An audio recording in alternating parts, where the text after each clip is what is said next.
Hello दोस्तों, कैसे हैं आप सब। स्वागत है आप सभी का कॉमिक वर्ल्ड चैनल पर। तो चलिए दोस्तों, शुरू करते हैं गोयल कॉमिक्स में हत्यारा पेन।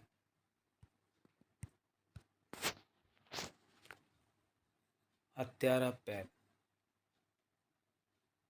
मशहूर लेखक हनीफ अजहर शहर के सबसे बड़े नॉवेल स्टोर पर। कहो राजकुमार भाई, क्या हाल है। अरे अजहर साहब, आप आइए आइए, बैठिए। कुछ गर्म या ठंडा लेंगे? नो थैंक्स, इस समय मैं बहुत जल्दी में हूँ। फिर कभी। अभी तो तुम मेरी नई किताबों का सेट दो, मैं चलूँ। ओके, जैसी आपकी इच्छा। ये लीजिए। अच्छा, चलता हूँ, फिर मिलूँगा। अच्छा। उसी पल। अरे, ये आवाज़! अगले ही क्षण आंखें आश्चर्य से फट पड़ी उसकी। कार में से कोई चिल्लाया, फायर! उसी क्षण अजहर ने एक तरफ छलांग न लगा दी होती तो गोलियां उसे भेज चुकी होती। दाएं दाएं, ओ! और अब वह रबड़ के बबुए की भांति उछल कर भाग खड़ा हुआ। गाड़ी उसके पीछे भागा। क्विक! ओह, ये तो मेरी जान के पीछे पड़ गए। मैं अब इनके हाथों से नहीं बच सकता। मुझे अपने लिए मदद बुलानी होगी। Telephone booth. अगले ही क्षण वह गोली की भांति टेलीफोन बूथ में घुस गया और, हेलो हेलो नरेश, मैं हनीफ अजहर बोल रहा हूँ। इधर कार बूथ के नज़दीक पहुँच चुकी थी। वह उस बूथ में है। गाड़ी से बूथ को उड़ा दो। मेरी जान खतरे में, मैं। दूसरे ही क्षण एक तेज़ धमाका गूंजा। भड़ाक! आ! मर गया। इसकी तलाशी लो, पेन इसके पास ही होगा। एक लाश की तलाशी लेने में जुट गया। जल्दी। पेन मिल गया बॉस। वेरी गुड, आओ।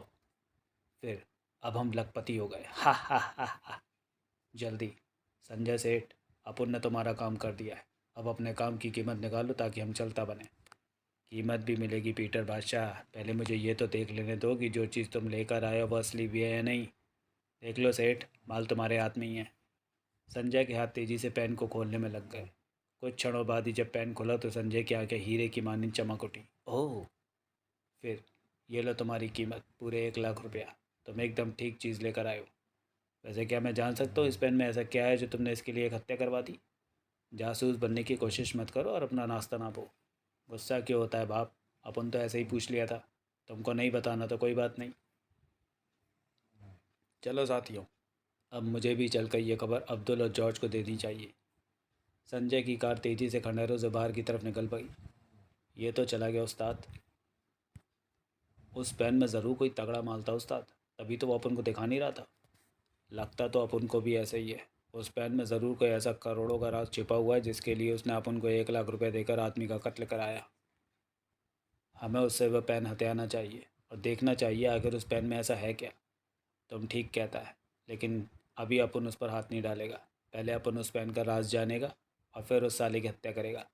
और फिर पीटर और उसके साथियों का ठहाका गूंज उठा खटर में। हा हा हा हा हा। इधर संजय पेन लेकर अपने बाकी साथियों के पास जा पहुंचा था। क्या रहा संजय? सफल? संजय कभी असफल नहीं होता प्यारों। ये देखो, ये रहा 5 करोड़ का पेन। खोलकर तो देखा, इसमें वो चीज़ है भी या नहीं। अभी लो। संजय ने पेन खोल दिया। अब तैयार हो जाओ 5 करोड़ के रहस्य को जानने के लिए।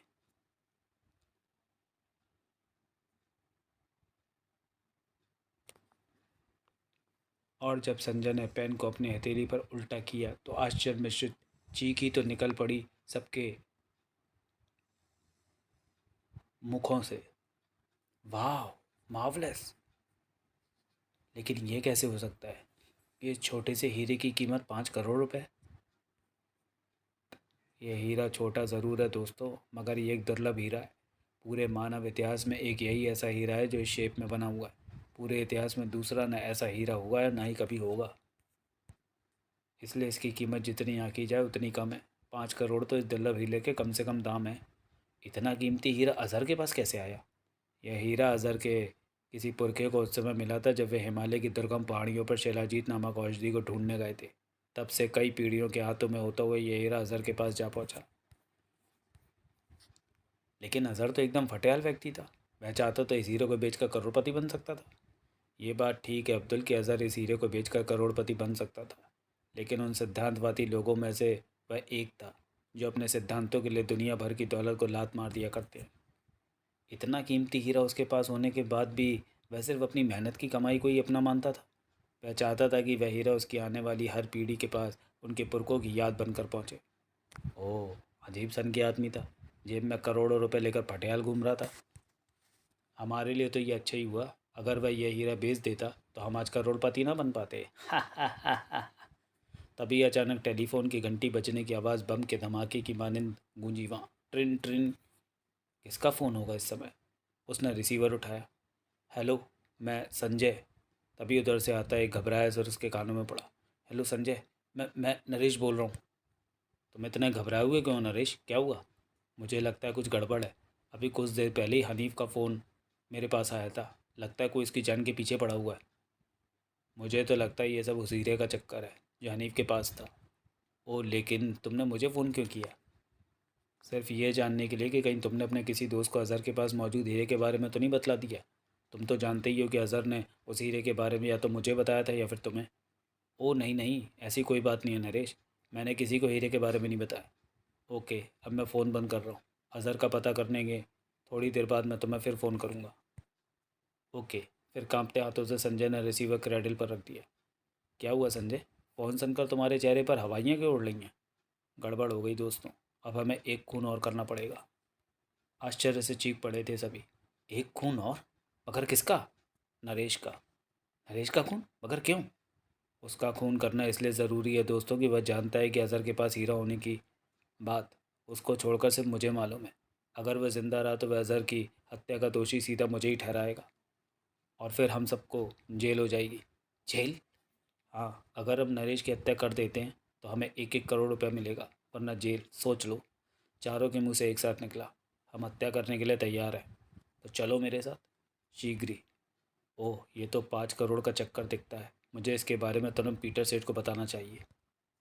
जल्दी ही पीटर। क्या बक रहा है तू? मैं ठीक कह रहा हूँ पीटर। उस्ताद, जो कुछ मैंने सुना है उससे तो 5 करोड़ रुपए का ही चक्कर लगता है। 5 करोड़ रुपए? कहाँ है इस समय वे सब? वे नरेश नाम के किसी व्यक्ति की हत्या करने माल रोड गए हुए हैं। जल्दी चलो, हमें भी माल रोड चलना है। ओके। इधर माल रोड पर। संजय, तुम इस समय यहाँ? अरे, तुम इतने आदमियों को लेकर मुझसे मिलने आओ, क्या इरादा है भाई? तुम्हारी हत्या करने का। मेरी हत्या? हाँ हाँ, क्यों मजाक करता है? मैं तुझसे मजाक नहीं कर रहा, इसका सबूत है ये।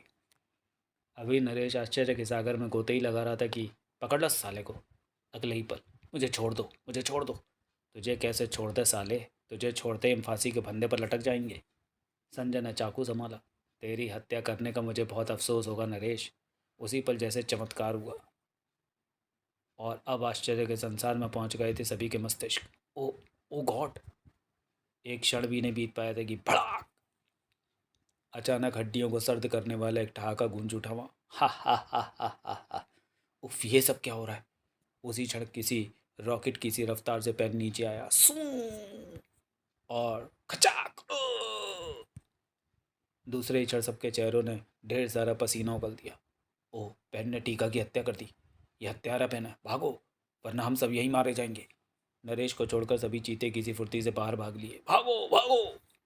आ! संजय ने तुरंत ही अपनी रिवॉल्वर सीधी की और पागलों की भांति कई फायर पैन पर झोंक दिए उसने। लेकिन साय!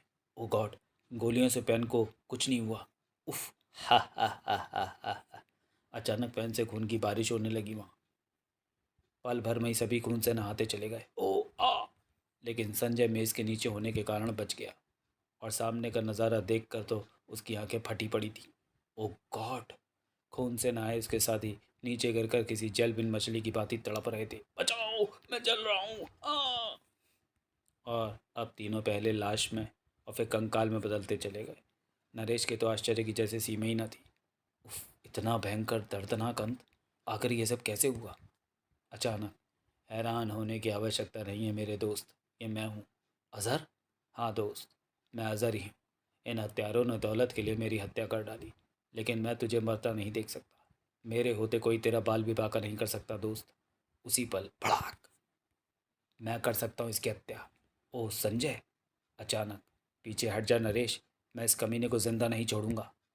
अचानक चीख पड़ा नरेश। नहीं, तुम उसका कुछ नहीं करोगे। इस कुत्ते ने मेरे दोस्त, मेरे भाई की हत्या की है। मैं इसे खुद अपने हाथों से मारूंगा। संजय ने रिवॉल्वर तान दी नरेश पर। तेरा ये सपना कभी पूरा नहीं होगा नरेश। अच्छा, अचानक नरेश ने बिजली की सी फुर्ती से संजय के पेट में वार कर दिया। धड़ाक। अभी पता चल जाएगा, मेरे दोस्त के खून के एक एक कतरे का हिसाब तुझे देना होगा कुत्ते। धड़ाक धड़ाम। झपट कर स्टूल उठा लिया संजय ने। अब मैं तुझे जिंदा नहीं छोड़ूंगा। भड़ाक। साए। बस बहुत हो गया कुत्ते। खचाक। अब मेरी बारी है। आ ऊ। दोस्तों से दगा करने वालों का यही अंजाम होता है कुत्ते। संजय का निर्जीव शरीर नीचे आ गिरा। देख मेरे दोस्त, मैंने तेरी मौत का बदला ले लिया।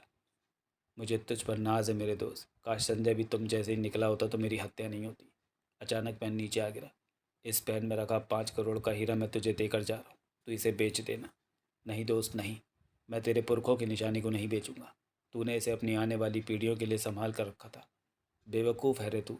अरे जब मैं नहीं रहा तो मेरी आने वाली पीढ़ियाँ कहाँ से आएंगी। तू वादा कर मेरे दोस्त कि तू इस पेन में रखे हीरे को बेचकर खुशहाल जीवन बिताएगा। आखिर नरेश को हार माननी ही पड़ी। ठीक है, जैसा तू कहता है वैसा ही होगा। मुझे बहुत सुकून मिला है तेरी ये बात सुनकर। फिर अज़हर की आत्मा चली गई और नरेश ने पेन में रखे हीरे को अलमारी में रख दिया। हीरे को तो मैं बेच दूंगा, लेकिन अज़हर का ये पेन हमेशा मेरे साथ रहेगा, उसकी याद बनकर। इसी समय वातावरण में किसी कार के ब्रेकों के चिंगाड़ने की आवाज़ गूंज उठी। कार के ब्रेकों की आवाज़। लगता है कोई कार घर के सामने आकर रुकी है। सचमुच ऐसा ही था। यही घर है नरेश का। आओ। चारों भागते हुए बंद दरवाजे के पास पहुंचे। तोड़ दो दरवाज़ा। भड़ाक। ओह, यहाँ तो सब मरे पड़े हैं। इसका मतलब इसने सबकी हत्या करके पेन हथिया लिया है। कौन हो तुम? तुम्हारी मौत। और फिर कुछ कहने के लिए नरेश का मुंह जैसे ही खुला। लेकिन अगर तूने 1 मिनट में ये नहीं बताया कि तूने पेन कहाँ रखा है तो अपन तेरा भेजा उड़ा कर रख देगा। बोलो। उफ, ये भी अजहर के उसी पेन के पीछे लगे हुए हैं जिसमें हीरा रखा हुआ है। नरेश के मुंह से निकला। मुझे नहीं मालूम कि वह हीरा कहाँ है।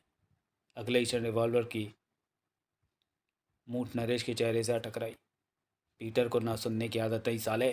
आ इस साले को तब तक मारते रहो जब तक ये उस पेन के बारे में ना बता दे। मुझे छोड़ दो, मुझे छोड़ दो, मैं कुछ नहीं जानता। नहीं, अब भी बोल दे। आ बोल, पेन कहाँ है? भूस की भांति पिटे जा रहे थे बदमाशों से। अजहर। नरेश चीख उठा। अजहर। बोल, कहाँ रखा पेन को तूने? यही वो क्षण था जब अलमारी के दरवाजे एक भयंकर धमाके के साथ खुल गए। भड़ाक। चारों बदमाश उछल पड़े